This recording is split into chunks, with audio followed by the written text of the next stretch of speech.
Assalamualaikum, salam sejahtera untuk kita semua.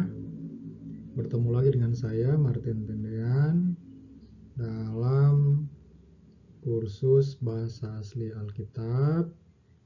Kali ini masih tetap membahas huruf alef bagian ke-6. Nah, kita coba akan menggali lagi lebih dalam tentang gematrianya dan nama daripada huruf alef itu sendiri. Dalam kitab Torah, Kejadian, Keluaran, Imamat, Bilangan, dan Ulangan di kitab Torah atau Beresit, Kejadian, Semot, Keluaran, Vaikrah, Imamat, Bemibdar, Bilangan, dan Devarim, Ulangan. Dalam kitab Torah, 5 kitab tersebut, jumlah hurufnya tidak boleh lebih atau kurang dari 304.805 huruf. Dan ini sudah dihitung. Jadi setiap penyalin atau penulis atau setiap ada salinan-salinan yang dari kitab Torah, maka jumlah huruf dalam kitab Torah harus demikian. 304.805 huruf. Khusus untuk huruf alef, jumlahnya dalam kitab Torah adalah 27.057 huruf. Demikian juga dengan huruf-huruf yang lain, baik bet sampai dengan taf maupun sofitnya, huruf akhirnya, 5 huruf akhir itu sudah dihitung. Jadi kalau misalnya para penyalin Alkitab ingin menulis ulang, maka jumlahnya sudah demikian. Tidak boleh lebih, tidak boleh kurang. Jadi khusus untuk huruf alef seperti ini, 27.057 huruf. Memang ada aplikasi yang bisa menghitung itu. Jadi akan lebih baik jika itu dicoba oleh Bapak Ibu saudara-saudara menghitung jumlah huruf. Jadi jumlah huruf. Kenapa? Kan ada ayatnya yang mengatakan bahwa jangan engkau mengurangkan atau menambahkan. Jadi sebelum langit dan bumi ini lenyap, maka 1 iota, 1 nokta, 1 jot, 1 iote itu tidak boleh hilang, ya kan? Itu dalam Matius 5 ayat 18 atau baca dalam Lukas 10 ayat 17. Nah, gimana huruf iot itu? Nah, kita nanti masuk kepada pembahasan tentang huruf ke-10 iot. Ini masih cukup lama kita sampai di sana. Kenapa? Huruf alef saja ini baru pada bagian ke-6 dari 12 pertemuan. Gitu. Nah, untuk memahami jumlah ini, Bapak Ibu saudara-saudara boleh membaca tulisan dari Profesor Menachem Cohen dari Universitas Bar Ilan Tel Aviv, Israel. Dia membahas tentang jumlah huruf dalam kitab Torah. Itu.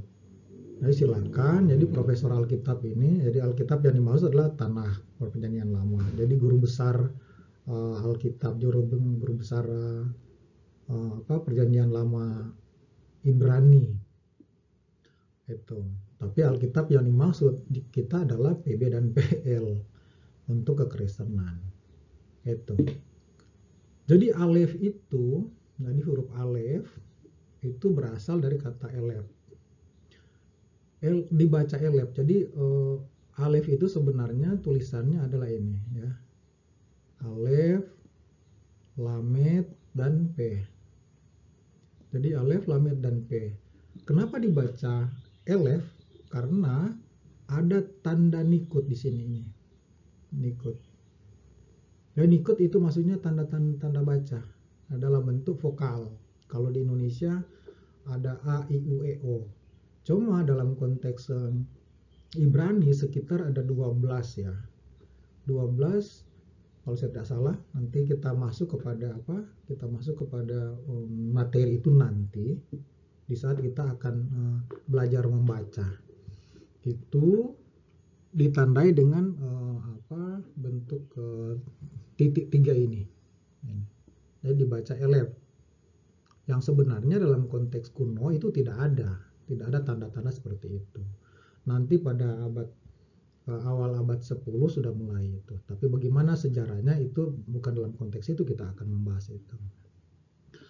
Ini juga untuk elef ini saya juga merekomendasikan Bapak Ibu membaca kamus yang dibuat oleh Profesor Jeff Abener.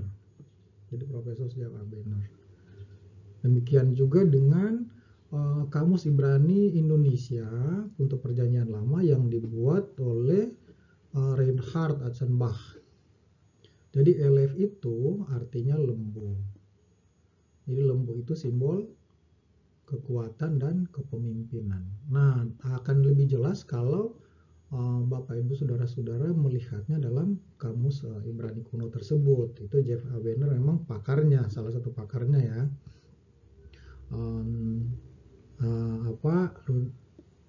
Jeff Abener ini, profesor ini sering berdiskusi dengan Dr. Nehemia Gordon gitu, untuk membahas ini agar pemahaman kita akan semakin ilmiah soal apa itu elef.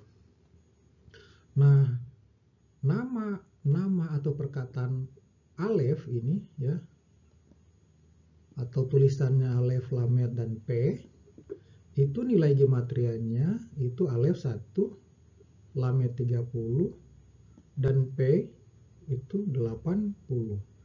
Jumlahnya 111. Pada pertemuan yang lalu, pada kelima, itu kita kan telah membahas itu angka 111, artinya bahwa itu merupakan perwujudan dari Tuhan. Kemudian Torah sebagai jembatan memahami Tuhan oleh manusia. Jika ini disederhanakan, jadi 111 sama dengan 1 tambah 1 sama dengan 3. 3 itu merupakan suatu angka keutuhan.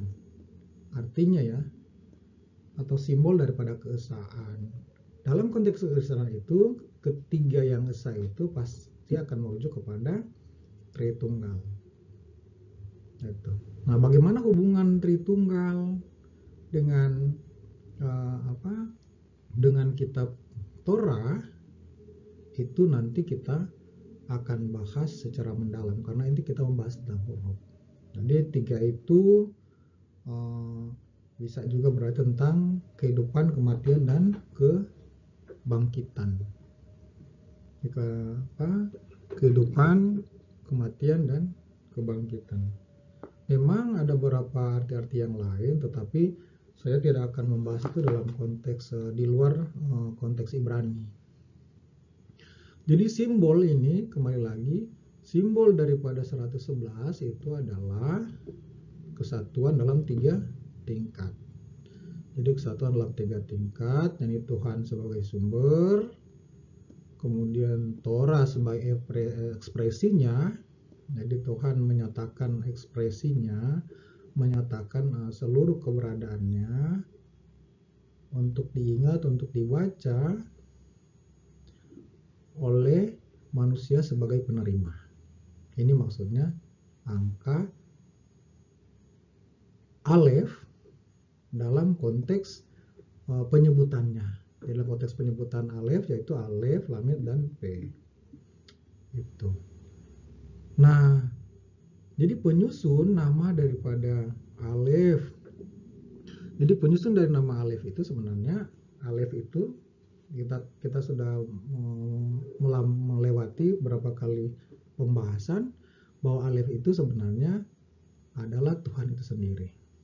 Kalau kita masih ingat bahwa alef itu dibentuk dari huruf yod, vav, dan yod sama dengan 26. 26 itu adalah angka daripada Tuhan. Tuhan ini maksudnya huruf besar. Nah, Tuhan huruf besar itu maksudnya siapa? Nanti kita bahas. Tuhan dalam konteks huruf besar itu sebenarnya merujuk kemana. Nanti kita akan di sana di sana akan membahas tentang apa perbedaan Tuhan dan Allah. Dan apa perbedaan Tuhan di awal huruf besar dan Tuhan huruf kecil. Itu dalam konteks Ibrani, dalam konteks bahasa asli itu jelas sekali. Tetapi akan menjadi lain Bapak Ibu Saudara-saudara di saat dia sudah diterjemahkan ke dalam bahasa-bahasa yang lain. Sudah jadi kurios, theos. Itu akan lain. Deus, Dominus, dan seterusnya. Nah, alef ini jadi dibentuk dari strukturnya alef dan lamet. Lamet itu artinya pengajaran. Nah, seperti apa nanti pendalaman tentang lamet? Jadi, lamet dengan nilai gematria 30 artinya pengajaran, itu nanti kita akan bahas secara mendalam pada pertemuan kursus untuk huruf lamet. Tapi kan masih juga lama. Saya berharap kita akan sabar untuk belajar ini.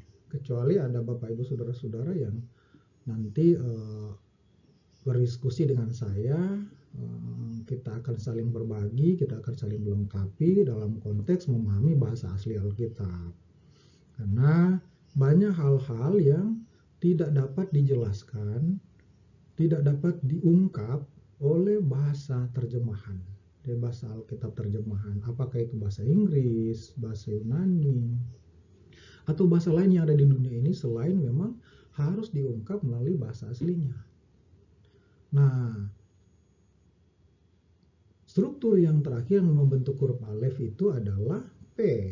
P itu sebenarnya mulut ya. Mulut itu adalah kita bersuara. Dalam konteks ini pengungkapan, dia Tuhan berdaftar. Jadi Tuhan berdaftar. Jadi arti daripada alef itu sebenarnya alef, lamet, dan P, yaitu Tuhan mengajar melalui mulutnya. Tuhan mengajar melalui mulutnya. Jadi Tuhan mengajar dengan wahyunya. Jadi itu. Jadi akan sudah semakin lengkap lagi pertemuan kita pada kali ini dari beberapa kali pertemuan. Ingat Bapak Ibu Saudara-saudara bahwa dalam hal penulisan, jika kita tidak teliti melihat bentuk atau misalnya apakah ada titik, koma, dan seterusnya. Jadi koma yang dimaksud apa itu nanti kita akan bahas. Tetapi ada kata-kata yang sama, artinya huruf-huruf yang sama, huruf yang membentuk kata yang sama, tetapi punya bentuk titik nokta ya, bintik ya, nikut itu berbeda, maka artinya akan berbeda. Coba kita lihat di sini. Alef, lamet, dan P yang tidak ada tanda di bawah, di tengah, atau di atas, jadi dibaca alaf.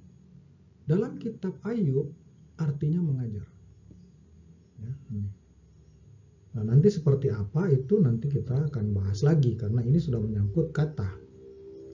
Tetapi alef, lamet, dan P yang diberi tanda titik 3 ini, ya, dari titik 3 ini, maka dibaca elef. Dalam bilangan, dalam kitab bilangan, maka di bilangan dan kitab Nehemia artinya adalah lembu atau kekuatan atau kepemimpinan. Nah, gimana kita akan membahas itu lebih lebih spesifik, maka itu akan sesuai konteks. Jadi konteks apa? Demikian juga alif, lamet, dan p yang tanda nikutnya, ini tanda bacanya ini, vokalnya, ini dibaca alaf. Ini di sana, jadi ini dibaca alaf tanpa ada tanda, ini ini dibaca alaf juga. Tetapi alaf yang dimaksud ini dalam konteks Aram, bahasa Aram ya. Karena dia ada di Daniel 5. Kitab Daniel pasal 5. Artinya apa Bapak Saudara-saudara? 1000. Saya beberapa waktu yang lalu, kalau tidak salah pertemuan pertama menyatakan bahwa, atau pada pengantar mengatakan bahwa alef itu, jadi alef itu sama dengan 1. Tapi juga sama dengan 1000. Dan memang demikian. Nah, bagaimana kita melihat bahwa itu adalah 1000? Karena pada huruf, jadi huruf sofit yang terakhir ya, sade yang terakhir itu jadi ya, itu kan 900, nilainya 900. Mas, 1000-nya di mana? Ya, 1000-nya ini ya. Kembali lagi kepada alef.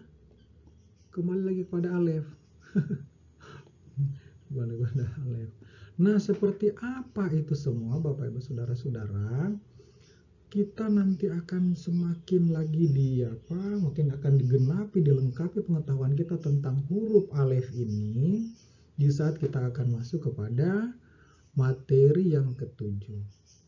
Jadi huruf alef bagian ketujuh ini akan berhubungan dengan nama Tuhan dalam konteks struktur, dalam konteks hurufnya seperti apa, dalam konteks gematrianya seperti apa. Semakin menarik pembahasan kita, tetapi sayang kita dibatasi oleh waktu. Nanti kita lanjutkan kepada pertemuan berikut untuk bagian ketujuh dari huruf alef. Saya tibakan di sini, sampai di sini dengan mengucapkan Tuhan memberkati kita semua, Elohim memberkati kita semua. Shalom. Amin.